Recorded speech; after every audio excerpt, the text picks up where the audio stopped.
Post. Patrick, go ahead. Hey, Chris. Hey, first of all, congrats on, pardon me, congrats on making the team. Thank you. Um, Obviously, that was your goal. What was your reaction when, I'm not sure when they told you, but when you found out that you indeed had made the roster? You know, I think when I had signed back here, obviously that, like you said, that was my goal. So, just working towards that all spring training, but, just excited for sure.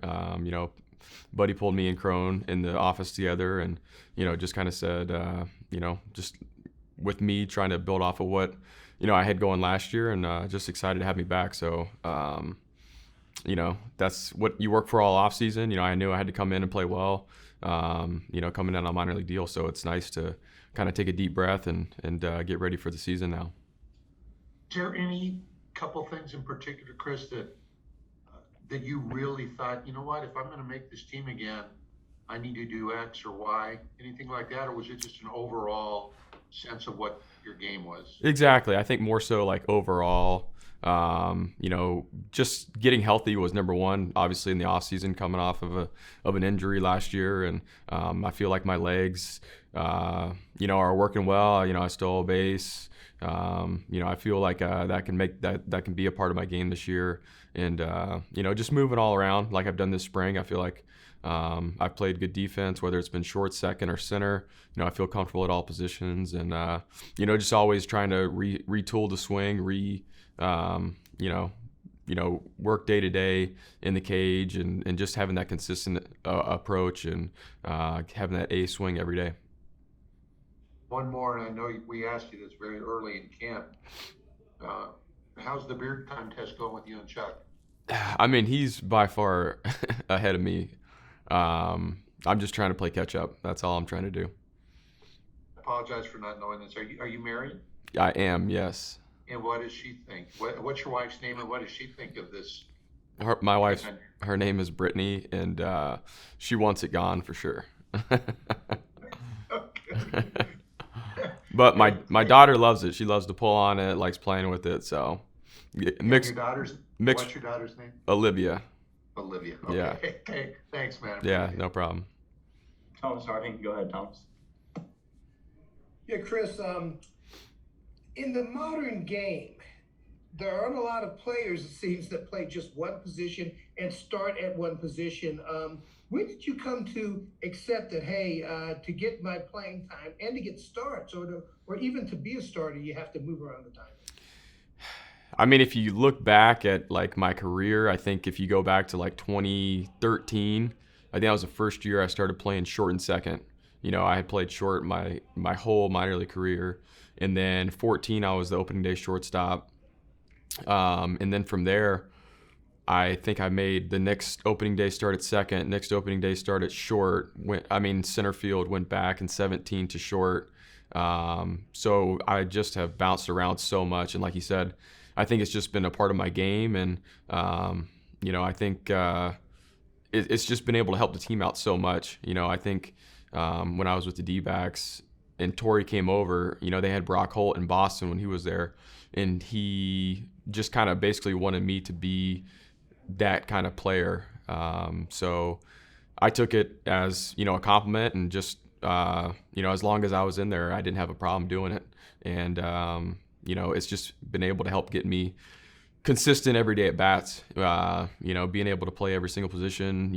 I think I've told you guys before, if somebody's banged up or, there's a lefty on the mound, give somebody a blow. I feel like I'm very comfortable at doing it now. We're just day to day, I can move all over the place. Yeah, that was you kind of bled into my next question. There used to be a time where if someone was a shortstop, they really kind of fought to stay a shortstop. Was that still going on in your when Torrey came to you with that? And did you have to kind of get over, hey, I'm not just a shortstop and I'm not the shortstop? I think that me playing the outfield in 16 went really well, and when he came to me that year, it was more so like, hey, we want to just have you in the lineup. So when a lefty throws, we want you to play right field. And I took it as a compliment. He wanted my bat in there, and I feel comfortable in the outfield. So, like I said, just getting every day at bats, I was like, heck yeah, let's do it. And that's just kind of how it, has taken off. And when you do come to this particular camp, I know there are some young players stepping up, getting a chance. But were you thinking along the lines of not just a bench player, but hey, if I do well, I could be out there starting most every game? I mean, I think just the opportunity when I signed here, coming back from last year, and I think if you look at like what I did last year, that's the role I'll play again this year. I just want to be in the lineup, and I think you look now with having, the pitchers hitting again, you can, pencil in a lot of double switches, especially at Coors. I mean, you guys know how tough it is to play there, and get through a game on any day. So, I think you can have that double switch now where, gosh, you could start at second and end up in left or right field or center. I mean, you just got to be ready for anything. So I think for me this year, it's just, being versatile and being ready for what everybody needs. And last one for me, but what do you think of this group coming together? I mean, is this something that's going to have to happen over the course of the season before you guys know who you are as a team? Or do you feel like you guys have a beat on who you are, who the Rockies are this year? Yeah, I think that's a good question. I think we are figuring that out a little bit in spring training. This lineup definitely looks a lot different, but I think in order to score runs and be productive in this division, it's not going to be just hitting the long ball every single inning to score runs. I think we're going to have to manufacture some runs, and I think this team has always done a good job of playing at Coors and trying to take the extra base, whether it's a double into a triple or first to third. But just being aggressive out there on the base paths, and I think you look at this team, and I think there's some speed on this team where we can do that and take advantage of getting that extra base. So it's just gonna have to be a complete lineup where we're linking at bats together and just going out there and playing hard. Thank you very much, Chris. Yep. Go to Nick Grove from The Athletic. Yeah, hey Chris, since you have proven to be able to do it so well, to use your versatility to play around the diamond, by extension, then the team this year is going to have several players like that probably, and younger players who might be doing that for the first time in an extended way. I don't know if anybody's asked you for advice, but what would you say to a player who might need to be moving around more than they're used to? What kinds of things can you advise them that might make it go well? I think it's so unique where if you're looking at it in like me and Hampton's situation where you're playing like a premium position and you have to be athletic and be ready for short, second, center.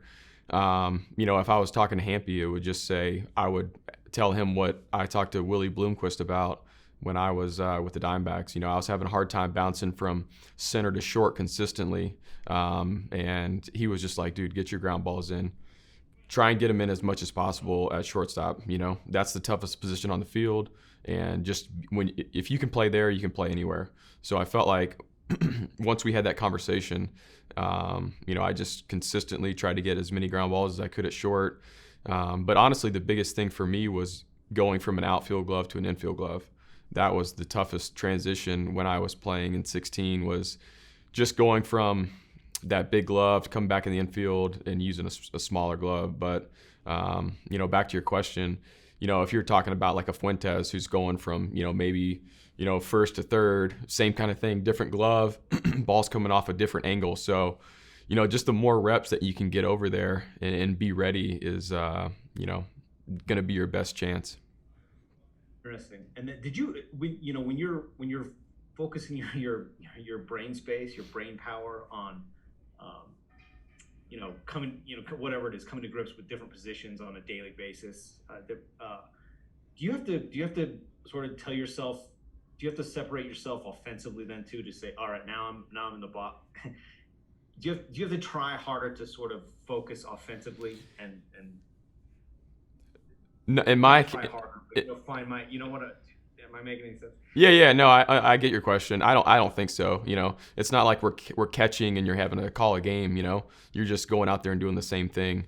I felt like when I looked when I was playing the outfield, that's when I would think about my at-bats more. Because in the infield, you're so involved in the game, right? That hey, runner on first, I got the pitcher. I got everybody on a ground ball. If we're in the shift or something like that. But in the outfield, man, you're just standing there and you're just like, dang, I shouldn't have missed that cookie right down the middle, right? And I felt like I was, not more of a fan, but just I had so many more thoughts out there in the outfield. Whereas in the infield, I was locked in, ready to go. I felt like that was the only thing that, kind of was a mindset change is when I was in the outfield. But, moving around, playing different positions, it really doesn't affect at bats at all, no. Just because you're so used to being in the field that, there's not really anything to change. I gotcha. Interesting. Thank you. Gracie Ringlesby. When you decided to come back to the Rockies, like you said, I had to come into spring training and earn the spot. But yet there was a reason you decided to come here instead of go to other teams. And with your versatility, I'm sure you had other options. So what was the real driving force in that regard? Were you more confident that they would believe in what you were? For sure. I've got a really good relationship with Mags, and I actually talked to him a couple of times throughout this offseason.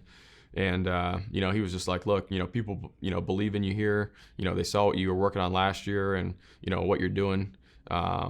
So that was definitely good for me with knowing Mags and him believing in me, but also the versatility aspect of being at Coors too is huge. You look at me last year, and I think I only played 14 games or something like that, but I played every single position but first base and catch. So just in that short window, you look at a 162 game schedule, where things are going to happen, and you're going to need guys to move around. And I just feel like with being at Coors and just having that versatility and looking to get some at bats and help this team, that this was a good spot for me to come back to.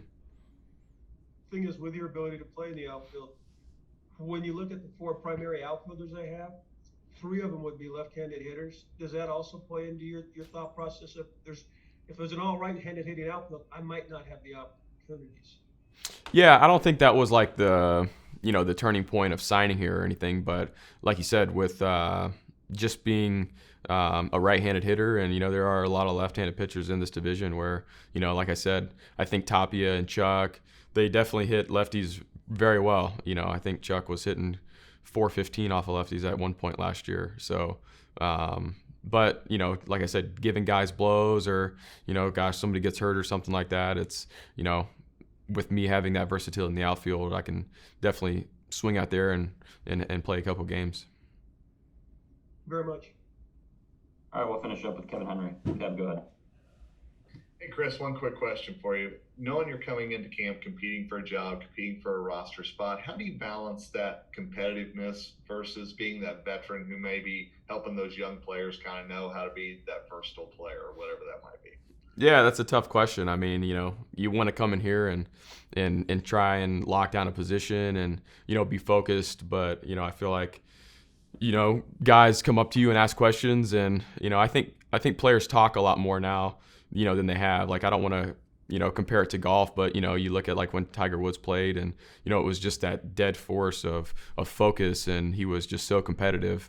I think nowadays baseball is getting a lot more like that, where Tiger has changed his mindset, where he's not buddy with these guys, but everybody has looked up to him, and everybody has gone out there and been his friend now, and he loves playing with them. So I think for me, it's just I love talking baseball and talking hitting, and whether it is somebody coming up to me and asking questions about the versatility and how to play, how do I go from playing outfield to second or outfield to short. So just questions like that. So it is not tough to do that, but coming in here and trying to win a position or win a job is definitely the goal. So it wasn't a tough balance, but I felt like this year I put a little bit more focus on just being prepared and being ready to play this spring training. I think every year that I've come into spring training, when I was with the Diamondbacks or whoever it was, when I signed with the free agency with the Royals, I never had a starting position where, hey, the team said I was going to be the opening day, shortstop, second base, center field, whatever it was, until a couple of days before spring training. So I feel like I've taken the same approach every year in spring training where I've always come in and just had that mindset of trying to make the team or winning starting position. Thanks, appreciate it. Yep. Anything else for Chris? All right, I think we're good to go. Thank you.